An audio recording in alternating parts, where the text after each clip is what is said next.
Sabadi, mesdames, messieurs, merci de nous rejoindre pour cette édition en français de la télévision nationale Lao. Commençons de suite par la célébration de la journée internationale de sensibilisation aux mines. Le vice-premier ministre et ministre des Affaires étrangères, Salam Seiko Massit, a présidé le 8 avril à Luang Prabang la célébration du 19e anniversaire de la journée internationale de sensibilisation aux mines et d'assistance à la lutte contre les mines. Cette journée internationale est commémorée chaque année dans le monde entier le 4 avril. Elle est l'occasion de sensibiliser à l'impact dévastateur des restes explosifs de guerre sur les communautés longtemps après la fin des conflits. Sous le slogan « Protéger les vies et créer la paix », la célébration vise non seulement à rappeler les effets cruels et durables des munitions non explosées, mais aussi à montrer de la sympathie pour les victimes et les personnes qui vivent encore en danger avec les munitions non explosées chaque jour, pour exiger des efforts accrus pour résoudre le problème afin de protéger la vie et le bien-être du peuple lao, ainsi que pour sensibiliser l'ensemble de la société aux risques et aux dangers des munitions non explosées qui subsistaient. En République démocratique populaire Laos, 50% des victimes des bombes non explosées sont des enfants. Au cours des premières semaines de 2024, il y a eu 10 incidents liés à des munitions non explosées, faisant 21 victimes. Parmi eux, 12 étaient des enfants âgés de 5 à 16 ans. Depuis 1996, plus de 87 300 hectares de terre ont été débarrassés des munitions non explosées et plus de 1,91 million d'UXO ont été détruits. Depuis 2010, plus de 2500 hectares ont été confirmés contaminés par des bombes à fragmentation non explosée. Le Canada, l'Irlande, le Japon, le Luxembourg, la Nouvelle-Zélande, la Norvège, la République de Corée, le Royaume-Uni et l'Irlande du Nord, les États-Unis et le PNUD jouent un rôle important dans la résolution des problèmes liés aux UXO en République démocratique populaire Laos. Le gouvernement chinois a remis 79 voitures au ministère de la Défense nationale du Laos.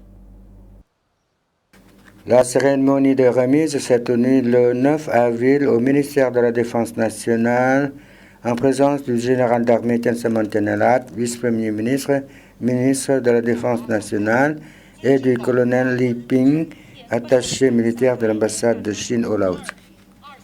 20 bus de 12 places, 2 bus de 21 places, 2 ambulances, les voitures Jeep, 20 voitures et 20 motos ont été remis par le colonel Li Ping au lieutenant-général Thongloy Sirivong, vice-ministre de la Défense. La remise de cette aide contribue au renforcement de la solidarité traditionnelle entre les deux nations et les deux armées. Le Vientiane Time, le premier journal de langue anglaise du Laos, a commémoré mardi son 30e anniversaire avec une grande célébration. L'événement qui s'est tenu à l'hôtel Landmark Mekong Riverside s'est déroulé en présence de la ministre de l'Information, de la Culture et du Tourisme, Suan Saval Vinyaket, et a été marqué par un engagement à perpétuer l'héritage d'excellence du journal. Le Vientiane Time a été créé le 7 avril 1994 sous la tutelle du ministère de l'Information, de la Culture et du Tourisme, avec pour vision d'élever la présence du Laos dans le monde et de donner une image nationale positive conformément à la politique de porte ouverte du parti de 1986. Dans son discours, son directeur général, M. Thongloy Duong Savan, a raconté le parcours du journal depuis ses débuts jusqu'à devenir une institution médiatique mondialement acceptée, équipée des dernières technologies et d'une équipe compétente dédiée à tenir les lecteurs informés sur le développement politique, administratif, social et économique du Laos. S'adaptant à l'ère numérique, le Vientiane Time a étendu sa portée grâce à un site web lancé en 1999 et à diverses plateformes de médias sociaux s'adressant à des milliers d'abonnés via des canaux imprimés en ligne et SMS. Le Vientiane Time a adopté les avancées numériques en lançant le premier site web de médias du Laos en 1999 et en élargissant par la suite sa présence en ligne. Il a également contribué aux ressources pédagogiques avec le développement des dictionnaires bilingues et a favorisé des partenaires avec des réseaux d'information régionaux et internationaux. Le président de l'Association des journalistes Lao et ancien rédacteur en chef du Vientiane Time, M. Savankhora Samantri, a rappelé les premiers obstacles rencontrés lors de la création du journal et les idéaux que ses rédacteurs chérissent et s'efforcent de réaliser. Les présidents du Front de solidarité et le développement de la patrie cambodgienne, du Front Lao d'unification nationale et du Front de la patrie du Vietnam se sont réunis le 9 avril pour leur 5e conférence à Vientiane. L'événement a vu la présence de la présidente du Conseil national du Cambodge, Somdet Mensam An, du président du comité central du Front Lao d'unification nationale, Sin Lavong Kupetun, et du président du comité central du Front de la patrie du Vietnam, Do Van Chien. Les participants ont écouté un rapport sur les résultats de la mise en œuvre du mémorandum d'accord sur la coopération entre les trois fronts. Ils ont partagé le point de vue selon lequel la coopération trilatérale est devenue de plus en plus pratique, intensive et efficace dans tous les aspects, contribuant grandement au développement des relations entre les trois pays voisins. S'adressant à l'événement, M. Do Van Chien a proposé que les trois fronts promeuvent la mise en œuvre de leur programme de coopération pour la prochaine période. Dans les temps à venir, ils devraient activement partager des informations tout en se coordonnant pour faire face aux difficultés et aux problèmes survenant dans les relations entre les trois pays, ainsi que sur les trois fronts, a-t-il recommandé.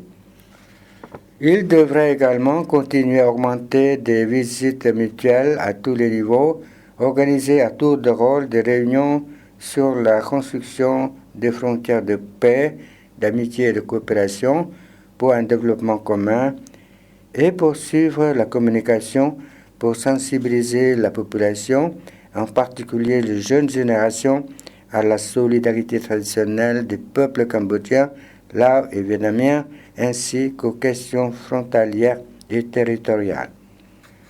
Les fronts doivent encourager et créer des conditions favorables à l'accession à tous les niveaux, en particulier celles des localités frontalières, afin de stimuler les échanges et le soutien mutuel. Ils devraient intensifier les interactions entre les peuples pour renforcer l'amitié, la solidarité et la coopération tous azimuts, selon le responsable vietnamien. M. Do Van Chien a également appelé le Cambodge et le Laos à offrir des conditions favorables aux Vietnamiens pour vivre, travailler et étudier dans ces deux pays, ajoutant que le Vietnam ferait de même pour les Cambodgiens et les Laos. En conclusion de la conférence, les trois présidents de front ont signé un programme de coopération pour la période 2024-2027.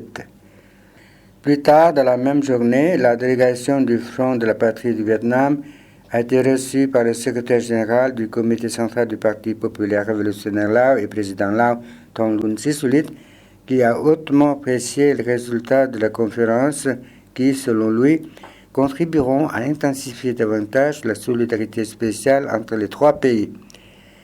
Le dirigeant Lao a estimé que les fronts du Laos et du Vietnam, ainsi que des trois pays, doivent continuer à travailler en étroite collaboration renforcer le partage d'informations et d'expériences et s'entraider pour renforcer les relations entre les trois fronts et les trois pays.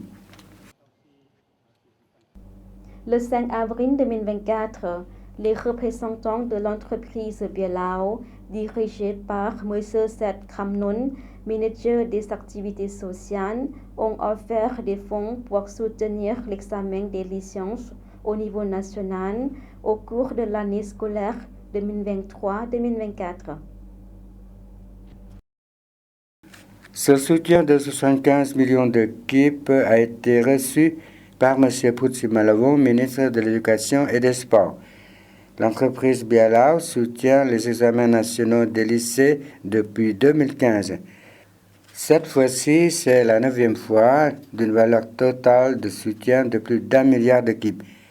Ce soutien est l'un des programmes de promotion de l'éducation apportés par l'entreprise pour encourager et promouvoir l'éducation en vue de contribuer au développement des ressources humaines du pays.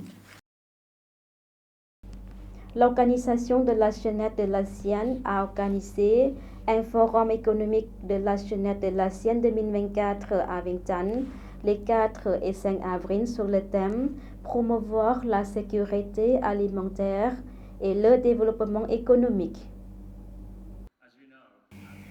Le Forum économique de la jeunesse de l'ASEAN a réuni des parties prenantes de toute la région de l'ASEAN et du Japon pour mobiliser des idées visant à résoudre le problème de la sécurité alimentaire et l'impact du développement économique durable.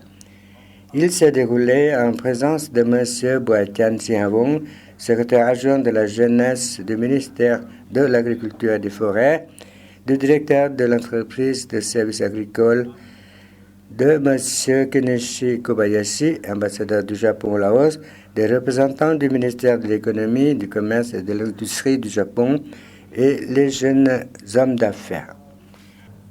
Ce forum, en plus de résoudre conjointement le problème de la sécurité alimentaire, est également un élargissement des relations et de la compréhension des méthodes agricoles avancées, facilitant la création des réseaux de développement entre les acteurs du système agroalimentaire, favorisant le partage des connaissances et la participation communautaire pour une entreprise agricole durable, en mettant en œuvre des stratégies innovantes pour résoudre les défis de la sécurité alimentaire et du développement durable des Nations Unies et encourager la coopération et le partage des connaissances tout en résolvant conjointement les défis et les opportunités auxquels la région de l'ASEAN et le Japon sont confrontés pour parvenir à la sécurité alimentaire et à la croissance économique.